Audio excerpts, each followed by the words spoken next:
Ao vivo lá em Porto Alegre com Silmar César Miller. Bom dia, Silmar. Bom dia, meu caro Otávio. Bom dia aos nossos amigos do Terra Viva. Boa semana para todos nós. Boa semana, que está só começando. Me parece que está começando mais calma, né? Não sei. Pelo menos aparentemente. Vamos ver o que...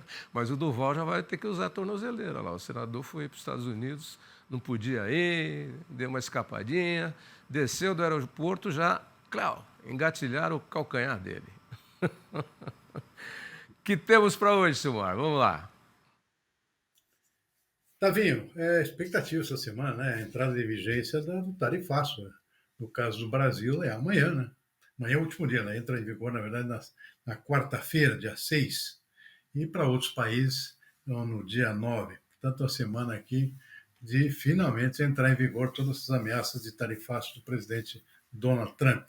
E aí a expectativa com as eventuais exceções, né, também.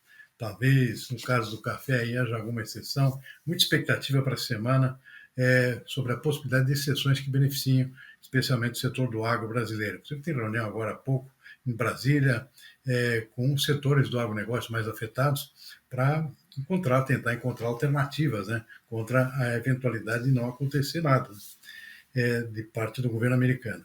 Mas vamos lá, mercado neste momento, mercado financeiro com o dólar caindo 0,8%, R$ 5,50 a cotação da moeda americana. Mercado de ações reagindo com alta no índice Bovespa de 0,5%. Lá fora, o petróleo, depois de altas da semana passada, recua 2,2% nesse momento, está a $68 o barril do tipo Brent. E o mercado de commodities agrícolas, que teve uma semana muito ruim semana passada, quedas generalizadas, está tentando uma reação, vamos ver se isso tem permanência. Neste momento aqui, quase tudo subindo nas bolsas internacionais de produtos que beneficiam o agro brasileiro. Em soja subindo, em torno de 0,3%, agora há pouco em Chicago, milho também 0,5%, trigo 0,9%, arroz em casca em Chicago também com alta, 0,5%. Na Bolsa de Nova York, destaque para o café, que reage, está subindo 3 pontos percentuais. O Arábica, robusta em Londres, sobe mais, tenta uma recuperação aqui depois de fortes quedas ultimamente, está subindo 7,2% nesse momento. Açúcar também alta em Nova York, 1,4%. Suco de laranja também reagindo, 0,6%. E até o boi gordo aqui no mercado funciona B3 com alta de 0,8%. Na contramão, apenas o cacau, que agora há pouco vinha caindo 1,9% na Bolsa de Nova York. Então, esse é o retrato dos principais mercados, por enquanto, desse início de semana, final de manhã de segunda-feira, tá vendo? Então, para outros assuntos. A expectativa do mercado para a inflação neste ano recuou pela 10ª semana consecutiva, segundo o Boletim Focus, divulgado hoje pelo Banco Central. A estimativa para a inflação no fim de 2025 recuou de 5,09% para 5,07%. Os demais indicadores não apresentaram variação frente ao relatório divulgado na semana passada. O PIB, Produto Interno Bruto, segue estimado em 2,23% pela quarta semana seguida. A taxa básica de juros, a Selic, permanece em 15% pela sexta semana. E a mediana para o câmbio em 2025 ficou em R$ 5,60. Bom, Silmar, novos números aí, como é que você analisa? Olha, poucas alterações também, praticamente o mercado com expectativas aí em compasso de espera para ver os efeitos realmente reais a partir do tarifaço agora que entra em vigor aqui para o Brasil na quarta-feira. Tanto o pessoal com o pé atrás aqui não quer arriscar muito em termos de expectativas com relação aos principais indicadores da economia, portanto, pouca alteração nesse boletim Fox da segunda-feira. Segue a expectativa de inflação decrescente, a expectativa agora é o ano fechar 5,07%, a expectativa uma semana atrás era 5,09%, cai também a expectativa de inflação para o ano que vem, para 4,43%, basicamente esses os indicadores principais do boletim Focus desta segunda-feira, que segue o mesmo padrão das semanas anteriores. O pessoal um pouquinho mais otimista com relação à inflação, até por efeito do próprio tarifaço aqui, né, que acaba retendo no mercado interno mais produtos, né, carne bovina, que não vai para fora, vai para o exterior, café que fica aqui dentro, são produtos que acabam tendo um impacto negativo para o produtor aqui dentro, claro, pelo aumento da oferta, mas acaba beneficiando o consumidor. E isso ajuda também no combate à inflação. No caso do crescimento da economia, nenhuma alteração para esse ano, permanece a expectativa de 2,2%. Para o ano que vem caiu um pouquinho, para 1,88%. Enfim, esses são os principais alterações, como se vê aqui, sem muito impacto, basicamente por conta dessa expectativa. Nos próximos dias, nas próximas 2 semanas, aí sim, vamos ver talvez a possibilidade de alguma alteração mais importante, a depender do cumprimento aí do tarifaço do presidente Donald Trump, que entra em vigor não só para o Brasil, na quarta-feira, como também para o mundo inteiro, 2 dias depois, dia 7, também entra em vigor o tarifaço que atinge praticamente todos os países do mundo, praticamente não, todos, na verdade, né? Com uma tarifa mínima de 10%, ou seja, ninguém ficou de fora. Todo mundo vai pagar pelo menos 10%, países que não pagavam nada ou pagavam 2,5%, por exemplo, na era pré-Trump, né? O Trump estava fazendo uma revolução com esse tarifaço aí no mundo inteiro também. Pois é, e os produtores, empresários, entidades e setores já sabem que nessa expectativa vão ter que encontrar outros mercados para produtos que antes eram destinados aí para o mercado americano.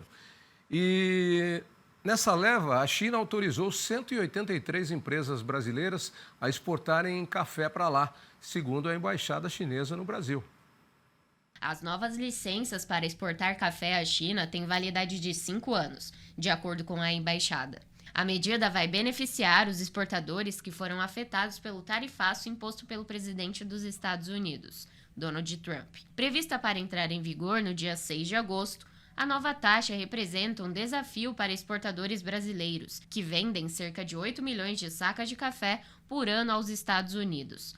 Agora, eles buscam alternativas para os produtos. Segundo o Secafé, o Conselho dos Exportadores de Café do Brasil, o Brasil embarcou 538 mil sacas do grão para a China no primeiro semestre deste ano. O movimento tende a ampliar a presença do café brasileiro no mercado asiático.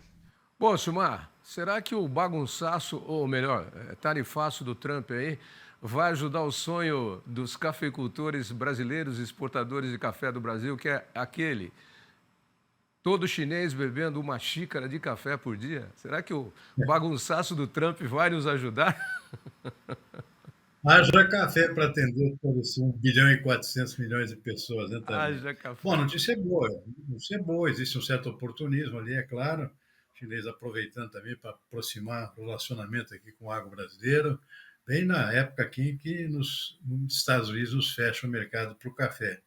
Então a notícia é boa, sem dúvida nenhuma, sem contar que o café ainda tem a expectativa de reabertura das exportações para os Estados Unidos. Essa semana aqui tem reuniões em andamento, existe pressão dentro dos Estados Unidos, inclusive, para não penalizar o café brasileiro. O pessoal lá vai precisar desse café, o consumidor americano não dispensa o seu café, que é o dia inteiro, não é só café da manhã como aqui, não é só cafezinho, é cafezão, né? Então realmente vai fazer falta e existe, portanto, esse aliado nosso lá para talvez dar uma azeitada nesse relacionamento que ficou complicado agora. E os chineses chegam em boa hora aqui, aproveitando essa onda aqui para dar uma fustigada, inclusive nos Estados Unidos, ao mesmo tempo que também aproveita a oportunidade para talvez comprar um café um pouco mais barato aqui do Brasil. Mas o dado positivo realmente é que o consumo de café vem crescendo na China de forma substancial. O chinês só tomava chá, começou a tomar um gostinho aqui pelo café, e isso tem provocado um aumento muito rápido, inclusive, do consumo de café na China. Muitas cafeterias instaladas aqui nas principais cidades chinesas, cafeteria mais aquele estilo americano lá, mas, de qualquer forma, estimulando o consumo cada vez maior pelos chineses. Então, a expectativa é boa nesse sentido. Isso já vinha acontecendo esse aumento no consumo. Tendência agora, talvez, um café um pouco mais barato, dá um salto maior aqui nessa tendência de maior consumo de café pelos chineses, que certamente vai nos beneficiar. Haja café para atender todo mundo, se isso for muito rápido, tá vendo? Ó, melhor fartar do que sobrar. E melhor fartar para cá e se não sobrar para lá, né? Vamos mandar. Quer café, a gente manda. Vamos para o tarifaço. O governo federal e os setores do agro, inclusos no tarifaço dos Estados Unidos, o mundo inteiro, né? Como disse o Silmar. Se reunirão ainda hoje para discutir medidas de apoio e redução de eventuais danos.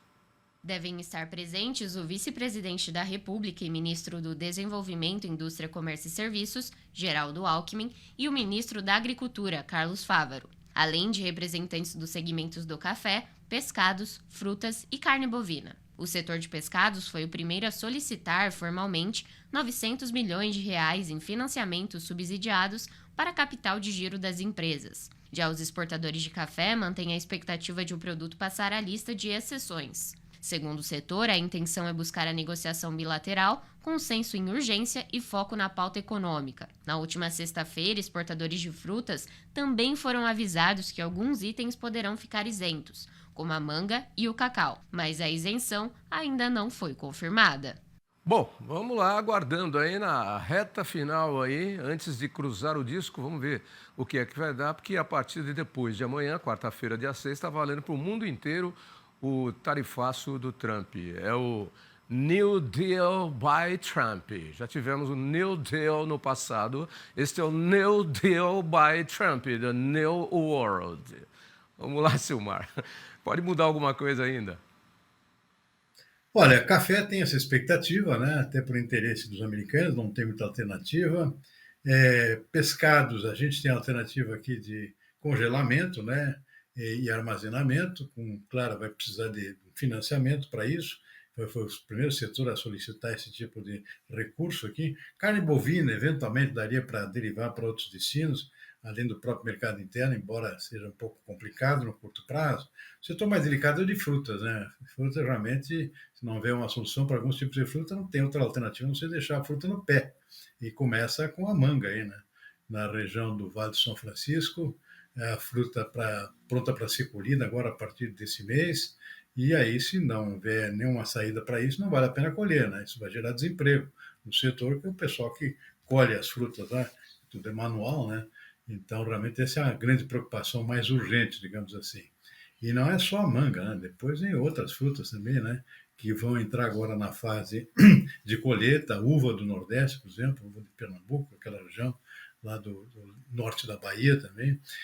Tudo isso causa muita apreensão nesse momento, com a possibilidade de desemprego nesse setor. E esses são os 4 setores mais afetados aqui do agronegócio.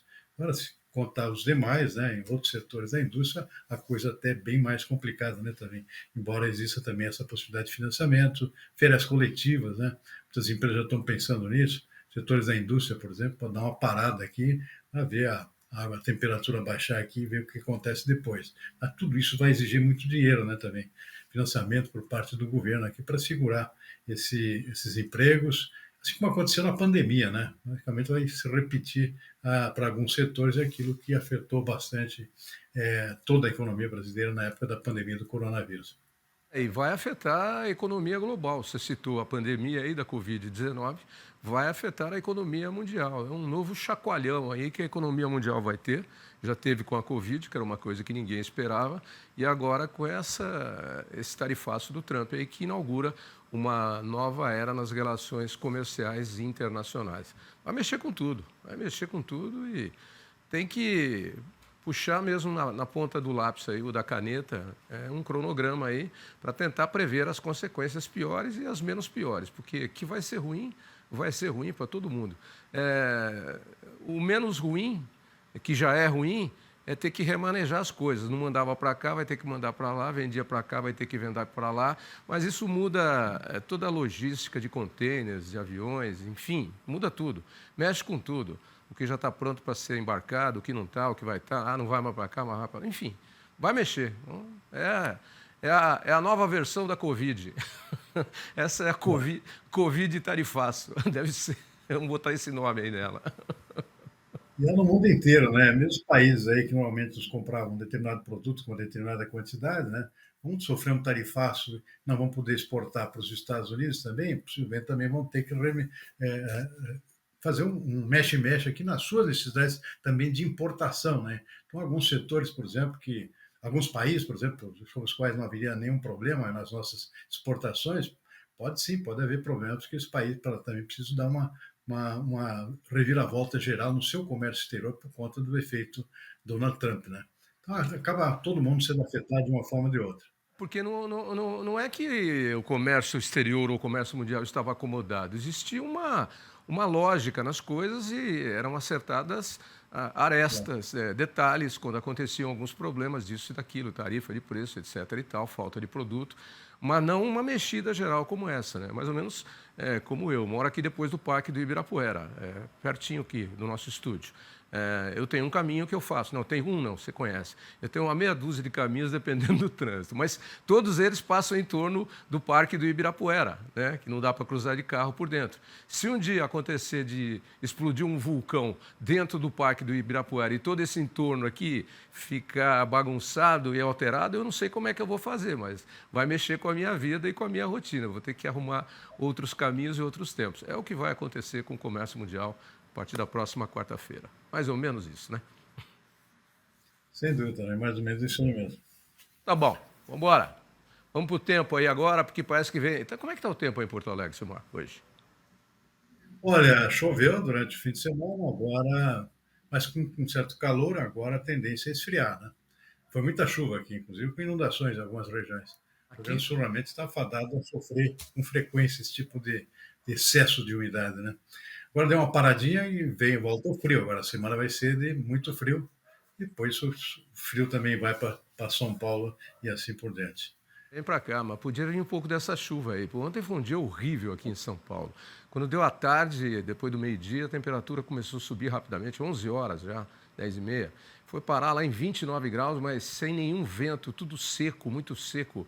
Horrível para nariz, garganta, pele. Nossa, terrível, terrível, terrível. E quente, quente, de fazer você passar mal, sabe aquele calor que incomoda, porque é, é ruim. Não é calor de estar na praia que você dá um mergulho ou na beira da piscina, não. É o calor de é, muito ruim. Vamos ver se melhora aí. Vamos saber da previsão do tempo. Ótima segunda para você, boa semana e a gente se fala amanhã. Até mais. Igualmente, Tavinho, boa semana para você e toda a equipe.